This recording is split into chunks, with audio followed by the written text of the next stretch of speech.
I've tried this about 6 times now. I get phone calls, or the kids want something, or it's just it's not been so easy. But anyway, so here goes for tonight's one. I don't even know it will upload, but commitment is a commitment, so I'm just going to do it. And I'll try and get it done quite quickly. So I got asked to talk about my the narrative or the stories that the White Coats had, and I've thought about this, and they don't seem to have any kind of story at all.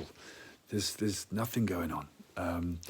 There's like, this is what you should do, and this is who we refer you to, and you're an idiot if you don't do it. It's kind of it, really. And I went to this surgery in Brighton that had a big thing on the wall about how they were a patient-led surgery, and all this sort of stuff, which was absolute rubbish. I would go and present my doctor with these huge lists of things that I was doing, and he would just sort of slide them over to one side and earnestly look at me and ask me to consider doing something that worked. And he even phoned me up outside of hours, and I remember, because it was on November the 5th last year, and I'd been to the surgery, and then he saw me. I saw another doctor when I was there about something, and then because I just kept going back to them,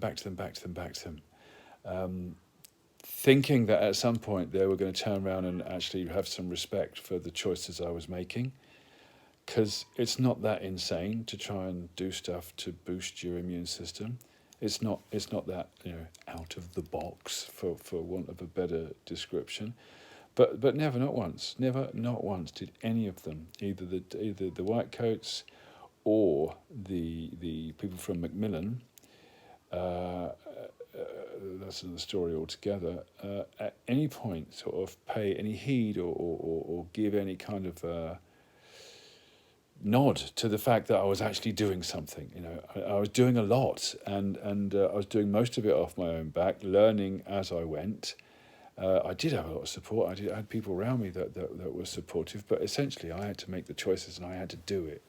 And I didn't ever even get an acknowledgement or a nod from anybody in the medical profession, right up until at the Royal Marsden, when I got introduced to these three lovely people in the ultrasound scan room.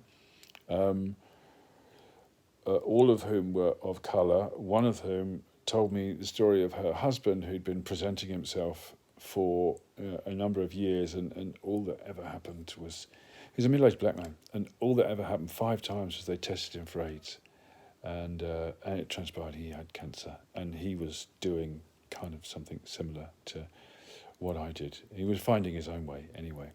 And those three people in that room were lovely, and I cried and I hugged them all, and they were really, really lovely. But I've not had a positive experience at all.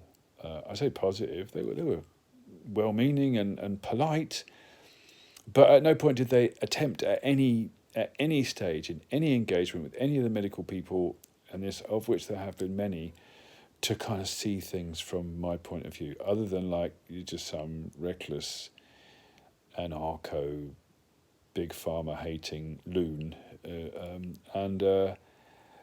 didn't feel like that. I didn't feel like what I was doing was particularly kind of bespoke or out there, avant-garde. It just seemed sensible. It seemed like it was like kind and loving to give myself the kind of nutrition that boosts your immune system. It just, and the immune system is called the immune system because it helps with immune functions. It helps with, keeping us healthy. And nearly all of the solutions that they were offering either ignored the immune system or would have severely compromised it. So, yeah, that was kind of the stories that they told. Just hiding behind sort of, yeah, you really should do this. Yes, you really should do that. But without ever really going into the whys and wherefores of why I should have done these things that they were most concerned that I should get on board and do. Strange. But, that's one of the reasons why I'm saying this, because I've got people around me, and I've been kind of in that inquiry for a long time. I used to go and do talks 20 odd years ago called Beyond Information. And I used to do them with a friend of mine, a homeopath, and they were called Beyond Information because we managed to deduce that little nugget of intel that makes it okay to go and vaccinate little Johnny or to not vaccinate little Jemima, that little nugget doesn't exist, because the thing with the vaccinations is in one paradigm, and the thing with like the promoting actual health and an immuno response is in another paradigm. Never the twain shall meet. So it doesn't exist. And yet at the end of a lot of those evenings, there were people who were saying, well, we would like more information. And I guess that's why I want to do these. I want to do it for me, obviously. I want to chronicle or catalogue what I experienced. I want to talk about it because I feel like I want to express it. But I also want to say it so other people have got the jump on things. So they're half there. I'll give you a couple of examples. I went to a dental hospital some years ago, and he turned to me and he said, you need to take this course of antibiotics. I said, well, I don't take antibiotics. And he said, well, if you don't take them, I can't guarantee the success of this operation. And I said, okay, so if I do take them, can you guarantee the success of this operation? Of course he couldn't. But when you are kind of armed with the facts, to go back to an old phrase, you're in a better position. Like another one that happened with my eldest daughter, Clara. She went to a nursery or kindergarten in Varndine area of Brighton, and she got a cold or something, I don't know.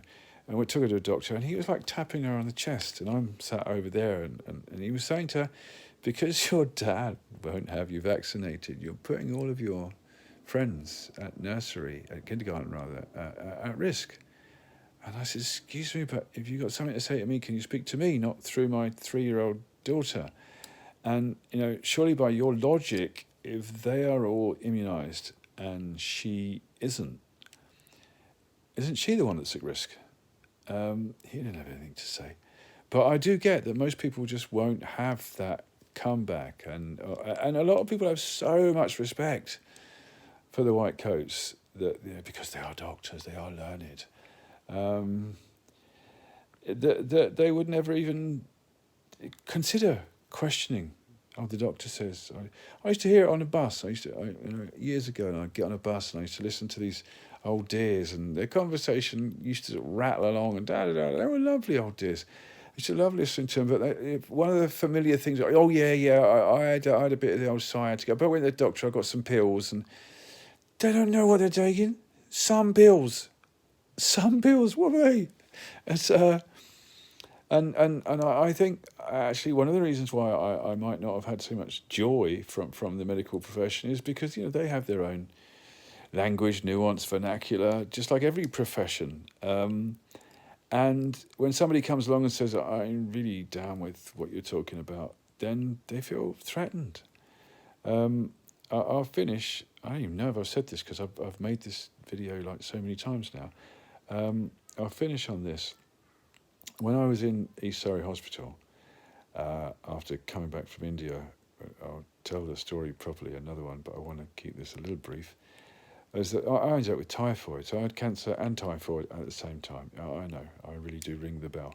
But they were most insistent I do this 15-day course of intravenous antibiotics, and I was most insistent that I wasn't going to do it, and I ended up being screamed at, literally screamed at. At this stage I'm lying, I can't stand up, I'm in a real pickle, and the head consultant, whatever she is, of the East Surrey Hospital screamed at me, you're going to die and there'll be nothing we can do to save you.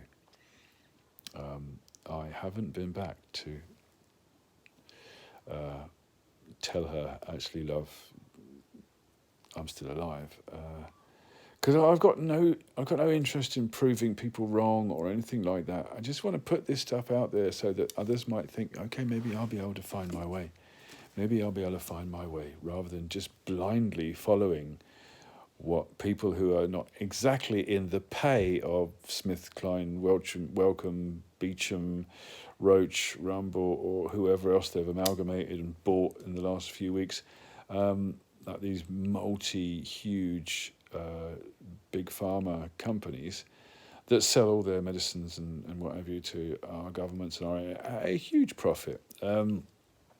These people, they're not exactly in the pay for them, but they are the distributors, and it's not right. It's not right, and it's not balanced, in my opinion.